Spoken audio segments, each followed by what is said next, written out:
Jamie Klingman. Mr. Martinez. So I know you mentioned something to me very interesting. That is one of the main, I guess, caveats or hesitations that sellers have before listing, and that is, man, if I list, everybody's going to find out.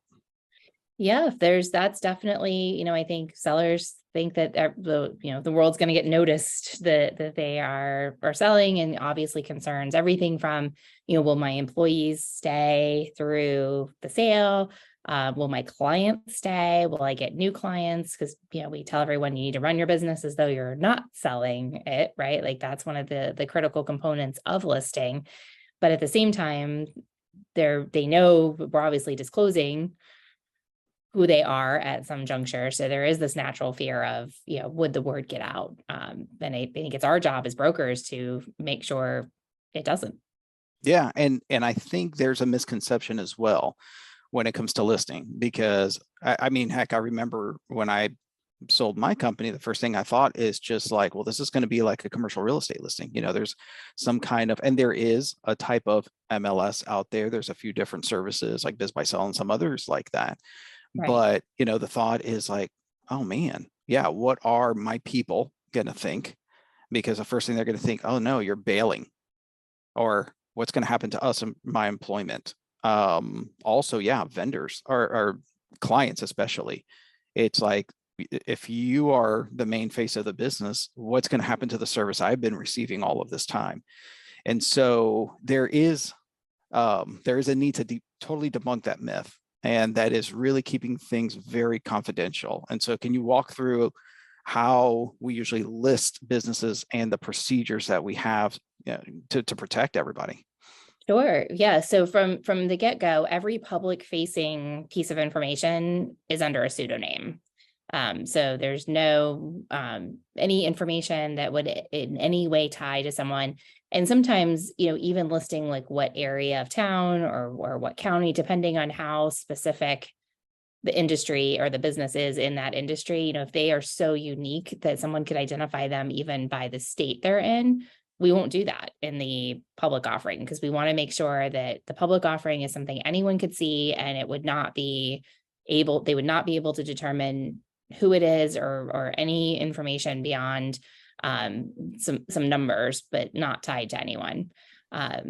When we go through the process of having buyers who are interested, a lot of it depends on the company. So depending on how client-based it is versus product-based, how many people might be inquiring, we have gone so far as to clear buyers with the sellers before we disclose who they are. We can do a lot of things up front with a buyer. We can work through getting them qualified for financing and making sure that they're able to pay. We can go through high-level procedural and types of information that would give a buyer a chance to say, hey, I'm interested and I would like to take the next step, or no, that was a deal breaker for me anyway. And that way they can move on without having the knowledge of what company it is. Yeah. Everyone's and that's another, I'm sorry to interrupt, but that's another thing that a lot of sellers think about, is just like, oh my gosh, this is going to be a colossal, not waste of time, but time commitment to be vetting all these people. And I'm going to have so many conversations, blah, blah, blah. Well, that's the whole point of having good business brokers. Our job. Yeah. That's our job. Yeah. Spend our time. And I think sometimes that comes across to sellers as though we're not doing anything, and because they're not hearing, we're not setting them up with buyer calls. And the reason we don't do that sooner is that we don't want to have a seller talk to a bunch of buyers. I mean, the most ideal situation would be we would narrow to one and they have that conversation and they buy. Now that'd be freaking awesome. Right. Yeah. Come on. So, but we want the minimal number of people to have that level of information. So we work pretty hard to make sure that we're not just to close. It would be much easier just to disclose and move on. Yeah. But we don't do that. We do homework. We go on LinkedIn, see who they're connected to. We've been able to sniff out competitors who are tire kicking to see who, they can figure out who it is of their competitors is for sale. Those sorts of things.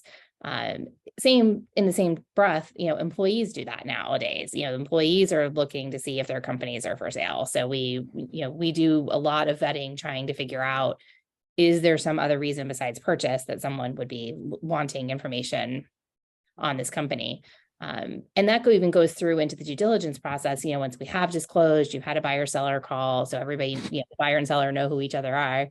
The next step then oftentimes is conversations around buyers oftentimes want to meet with key personnel and those types of employees, and we're reticent to just jump into that because we understand now you bring another person into the fold. It's kind of like the elementary school idea of the more people who know something, the greater the chances it, Oh it yeah. Oh goes yeah. out. No, no. So we work pretty hard to answer questions for a buyer to make them comfortable enough to buy in a manner where the seller doesn't have to give particularly information that we couldn't take back, so to speak. Yeah. We want No, to give something that we can take back.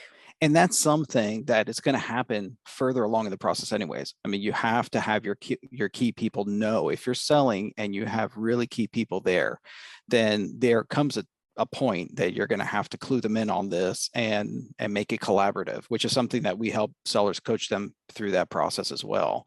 If you're keeping them. So, I mean, we've had, if a buyer is not keeping them, then they will no longer be key personnel. Sure. So there, and there's right and wrong ways. There's actually I think it's in the Tampa Bay Business Journal. There's a restaurant that just closed, and it was because it was sold, and the employees were given no notice, and they are ranting all over social media, about that, and you can feel for them. That's that's the danger of working for someone else, right? Is that there's always that risk.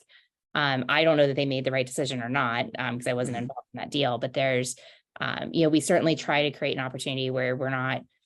If they're not going to disclose to employees that then there's a guarantee that those employees are going to be taken care of, at least for a period of time post-closing, so that any administrative changes that need to be made can be made in a way that's not immediately and irreparably harmful to someone. Yeah, no, and that's a whole other topic. I mean, I know we could talk about that for a while because we should do that sometime. Right? Yeah. Coffee talk with no coffee. Anyways, next time we have no coffee. Yes. Yeah, no coffee at that point. But one of the main things for sellers to understand as well is that to gain any information specific, a buyer who's curious on wanting to know more about this potential offering, other than the generics that we do disseminate freely, they have to sign a non-disclosure agreement. And that is and I know we've talked about this and you've mentioned this. It's just like every business should probably be listed in some way, shape, or form, because you never know who that right buyer is going to come, who's going to want exactly what you have. Of course, you got to build that business or get that business to be sellable. But the fact that you have this confidentiality and everybody has to sign a non-disclosure agreement for that confidentiality. Absolutely. There's if you, especially if you've been in business 2 or 3 years in particular, if there's a number that would make you move, you should be having a conversation with a broker. Yeah, for sure, man. For sure. Keep it confidential. Yes. We Don't tell anyone about the broker. Don't tell anybody about all those weird brokers. Absolutely. Thanks, Jamie. Thank you.